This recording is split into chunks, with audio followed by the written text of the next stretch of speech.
Well, good Friday morning, a snowy and icy Friday morning, and welcome to a new study we're going to do. I'm calling it Finding Your Way Home. It's going to last quite a while, so I'll be on here a lot, I hope almost every day for a while. And so in this study, we're just basically going through the book that God helped me to write called Fundamentals for Following. And we're going to start at the first chapter of the book and continue on and hit some or the high points of the book. And so today, again, the study's going to be called Finding Your Way Home. And today we're going to look at start at the beginning. Any journey you take, you have to start at the beginning. And that's the way the Bible starts, right? In the beginning are the first three words in the Bible. Genesis 1, chapter 1, verse 1. So the first book of the Bible is named Genesis because the word Genesis can simply be defined as origin or beginning. Everything and everybody in existence now, or that has ever existed, had a beginning. Everything had a beginning.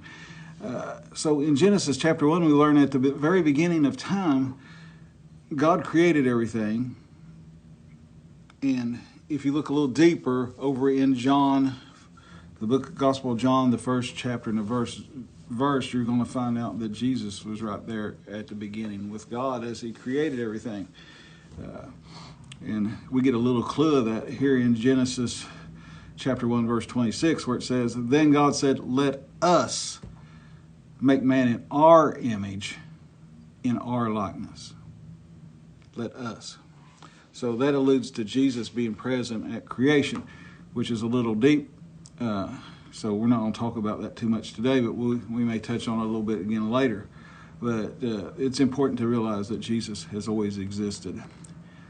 Not just when he was born to Mary on earth. He existed from the very beginning of time. So you had a Genesis 2, and you were a beginning, right? So you started somewhere, somehow. So think of your personal beginning as starting inside your mother's womb as a starting point for a journey that never ends. It's an eternal journey.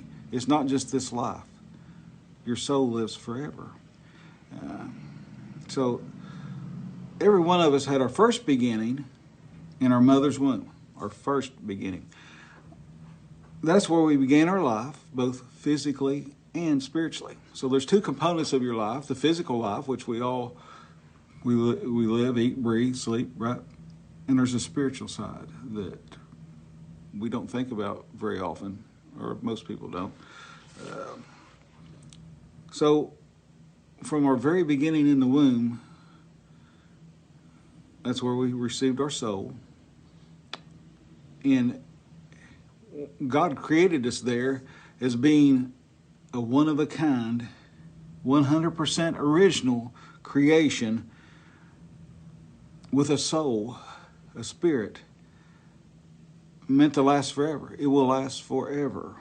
You will continue on in some form forever. Israel's greatest hero, King David, described it perfectly in just one sentence. And it's Psalm 139, verse 13. "For you created my inmost being. You knit me together in my mother's womb." You didn't just happen.